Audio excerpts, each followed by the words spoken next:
할렐루야. 이제 광야의 식탁 44번째 시간이 돌아왔습니다. 세상은 아무리 문명이 발달해도 광야입니다. 그러므로 이 땅의 모든 사람들은 고통을 만날 수밖에 없어요. 그러나 다윗은 삶의 많은 고통 속에서 낙심하지 않고 기도를 했어요. 그러므로 하나님의 손이 움직였고 승리했어요. 그러므로 여러분도 기도에 힘쓰므로 죽음을 생명으로 바꾸는 놀라운 승리의 삶을 살아가시기를 예수님의 이름으로 축원합니다. 이제 오늘 함께 은혜 나누실 말씀은 시편 77편 6절에서 8절입니다. 시편 77편 6절에서 8절입니다. 우리 찾으신 줄 알고 함께 6절에서 8절 봉독하겠습니다. 밤에 부른 노래를 내가 기억하여 내 심령으로 내가 내 마음으로 간구하기를 주께서 영원히 버리실까? 다시는 은혜를 베풀지 아니하실까? 그의 인자심은 영원히 끝났는가? 그의 약속하심도 영구히 패하였는가? 아멘. 저는 오늘 이 시간 함께 봉독한 말씀을 중심으로 해서 기도는 밤에 부르는 노래입니다. 기도는 밤에 부르는 노래입니다. 이러한 제목으로 은혜의 말씀을 나누고자 합니다. 오늘 시편은 아삽이란 사람이 기록했어요. 그는 다윗 왕 때 성전 합창단의 대장이었어요. 그는 여러 편의 시편을 기록한 하나님을 경외하는 사람이었습니다. 그런데 오늘 말씀을 보면 큰 삶의 고통을 만났어요.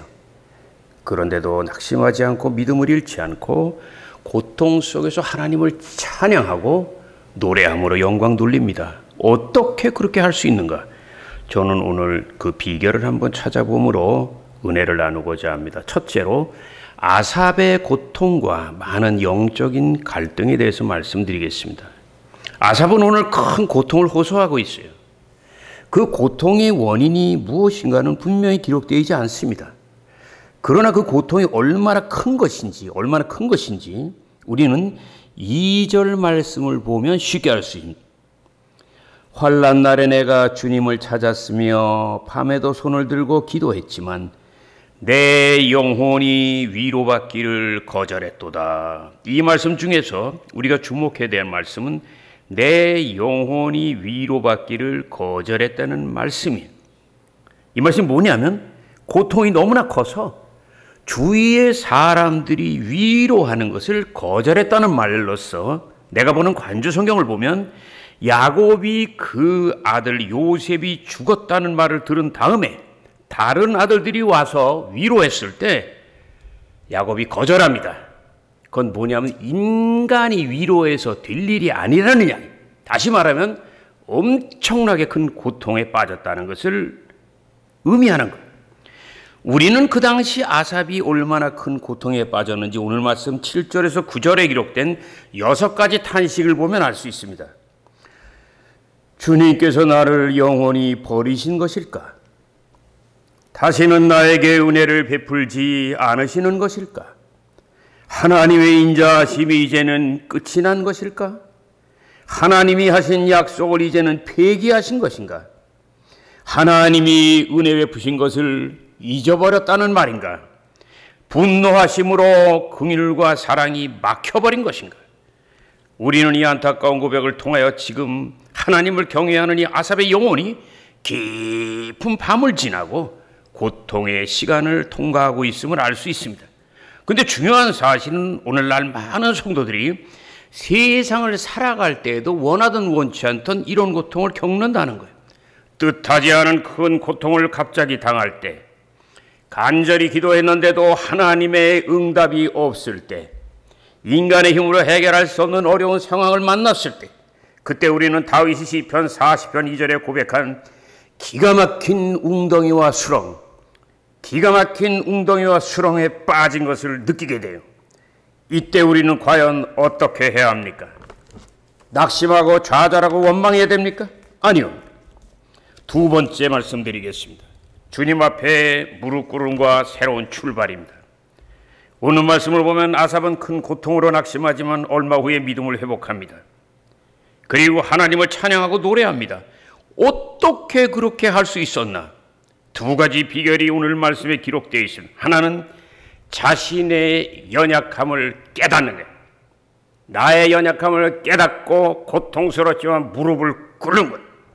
고통스러워서 원망하고 낙심하는 것을 아직도 믿음이 없고 교만하기 때문에 그래요.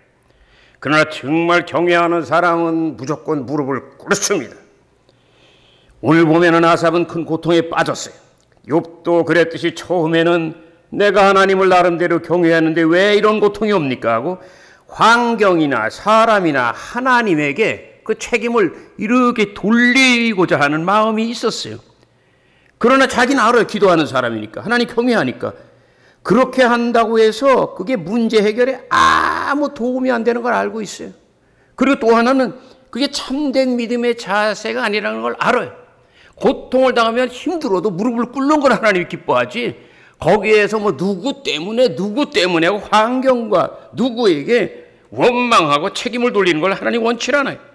그러므로 그는 모든 고통의 책임을 자신에게 돌리며 10절에 고백합니다. 따라하세요. 이 모든 것은 나의 연약함 때문입니다. 요 말 하나를 들으려고 하나님이 고통을 허락하는 거예요.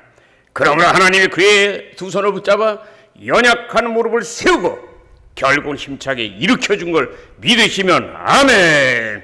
그리고 그는 두 번째 마땅히 하나님이 행하신 많은 기적들을 기억합니다. 그 고통의 밤에 낙심하고 울고 있는 게 아니라 하나님이 지난날 행하신 많은 기적을 기억하는 거예요. 아삽의 현재 상황은 절망적이에요. 그러나 그는 이 고통을 이기기 위해서 하나님께서 지난날 행하신 많은 기적들을 깊이 묵상합니다. 하나님같이 큰 일을 행하신 신이 어디 계실까? 주님의 팔로 이스라엘 민족을 구원하셨나이다. 바닷물들이 하나님을 보고 두려워하였나이다. 이 말씀도 우리가 잘 아는 대로 그들의 조상 이스라엘 백성들이 애굽에 종살이하다 나올 때 하나님이 홍해바다를 갈르셨던 그 놀라운 기적을 얘기하는 거예요. 결국은 그 기적을 행하신 하나님이 오늘도 살아계신 걸 느끼고 아삽은 깊이 묵상하다가 큰 감동을 받은 다음에 시편 77편 19절에 이렇게 고백합니다. 하나님의 손으로 만드신 길이 바다에 있었나이다. 따라하세요. 하나님의 손으로 갈라버린 길이, 갈라버린 바다가 우리 눈앞에 있었나이다. 아멘. 분명히 창이라고 넘치는 바다. 하나님의 손이 닿으니까 하나님의 백성은 지나가. 쫓아오던 애굽의 마차 탄 군인들은 물속에 들어가. 근데 오늘 말씀 뒤에 보면 놀랍게 하나님은 그들 백성을 구원한 다음에 아무 일이 없었던 듯이 원래 그 파도, 그 바다로 되돌려놓고 조용히 만들어놨다는 사실. 하나님이 순간적으로 역사하시고 기적이 일어나고 적들이 죽으니까 하나님은 다 덮어놓으셨다는 사실. 그러므로 아삽은 깊이 깨달아요. 지난날 홍해를 가르신 하나님은 오늘도 살아계신다. 그렇다면 나의 고통도 반드시 해결해 주실 것을 믿나이다. 아멘. 여러분도 어떤 고통이 올 때 오늘 이 비결을 배우시기 바랍니다. 나의 연약함을 고백하고 무릎을 꿇는 거야. 그리고 하나님이 행하신 기적, 그리고 하나님이 내가 예수를 믿은 다음에 나의 생애 속에 베풀었던 그 은혜를 기억하면서 다시 우리가 주님 앞에 엎드릴 때에 주님은 반드시 홍해를 가르시고 여리고를 무너뜨리시고 만나와 메추라기 떨어지는 기적으로 쳐줄 걸 믿으시기를 주의 이름으로 축원합니다. 끝으로 세 번째, 선한 목자와 어린 양에 대해서 말씀드리겠습니다. 깊은 터널과 동굴 속에서 한 줄기 소망의 빛을 발견한 아삽은 20절에 참으로 놀라운 고백을 드립니다. 주님은 그의 백성을 양떼같이 인도하시는 선한 목자이십니다. 주님은 그의 백성을 양떼같이 인도하시는 선한 목자이십니다. 근데 이 고백은 다윗이 사랑했던 고백, 그러므로 우리가 오늘 시편의 내용이 바로 시편 23편과 맥락을 같이 하고 일치하는 걸 우리가 알아야 돼. 결국 아삽은 큰 고통 속에서 귀한 교훈을 깨닫습니다. 하나는 하나님은 평소에는 푸른 초장과 쉴만한 물가로 인도하시는 좋으신 하나님이지만 그 자녀가 큰 고통을 당할 때는 절대로 모른 척하지 아니하시고 절대로 가만히 계시지 않고 가까이 다가오시고 강한 손과 편팔을 내미셔서 구원하시고 살리시는 살아계신 하나님인 걸 믿으시면 두 손 들고 아멘. 평소엔 좋으신 하나님이야. 모든 부모가 그렇죠. 특히 엄마. 내 자식들이 병 걸리고 무슨 사고가 나봐. 그때는 정신없이 그 새끼 살리고 그 자식 살리려고 생명을 걸고 달려들지. 너희가 악한 자라도 자식은 그렇게 끔찍히 생각하거든. 내가 너희를 사랑하는 것을 왜 모르냐 하신 예수님의 말씀을 깊이 생각하고 참으로 고통 속에서 그 선한 목자 되신 주님의 손으로 찾는 여러분 되시기를 예수 이름으로 축원합니다. 예수 이름으로 축원합니다. 복음성가의 아버지로 불리는 토마스 도르시, 이분은 재즈와 브루스 리듬의 찬양을 접목한 새로운 음악과 장르를 만든 사람이에요. 근데 어느 날 그에게 큰 시련이 다가와요.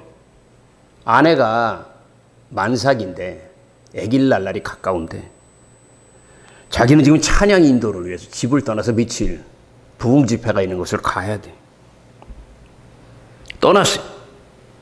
근데 집회가 끝난 다음에 참으로 비극적인 소식을 들어요. 아내가 출산 중에 생명을 잃었다는 연락을 받은 거예요. 더욱이 억장이 무너지는 마음으로 눈물을 흘리며 집에 도착했는데 낳은 자식이 또 갓 태어난 아이가 또 생명을 떠난 거예요. 너무나 낙심이 되고 자기는 하나님을 찬양했는데, 그리고 아내를 그렇게 사랑했는데, 자식을 또 낳는다니까 너무 기뻤는데 해도 너무하는 상황이에요. 낙심이 되고 하나님이 원망스럽기도 하고 그 깊은 슬픔 속에 며칠을 그냥 아무 말도 안 하고 밥도 먹지 않고 눈물 흘리면서 낙심하고 있다가 이래서는 안 되지 하고 며칠 지난 다음에 피아노 앞에 그가 앉아요. 근데 놀랍게 기도 많이 하는 사람들은 그런 걸 체험하는데 하나님이 마치 솜털 같은 그런 은혜로 하나님의 손으로 품어주는 그런 은혜 있어요. 알 수 없는 평안, 놀라운 평안. 그 알 수 없는 평안이 몰려와서 그 순간 하나님께서 자기의 마음을 위로하는 것을 느꼈어요. 힘을 냈어요. 그러고서 피아노를 이렇게 가락을 이렇게 치다가 문득 악상이 떠올랐어요. 그것을 오선지에 기록했어요. 그 노래가 유명한 주님여 이 손을 꼭 잡고 가소서. 나도 이 복음성가를 엄청나게 좋아.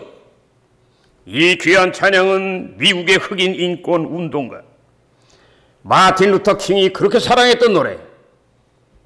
그리고 작곡한 다음 지금 8, 90년이 됐지만 전 세계 많은 고통받는 성도들에게 큰 위로와 힘을 주는 생명의 노래가 되었어요.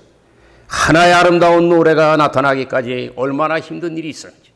여러분 생애 속에 고통이 있습니까? 낙심하지 말고 바로 그때 노래하고 찬양해서 여러분의 생애를 180도 바꿔주시는 하나님의 기적과 잔이 넘치는 승리를 맛보시기를 예수 이름으로 축원합니다. 원수마귀 흑암의 세력들은 하늘 백성들에게서 떠나갈 지어다.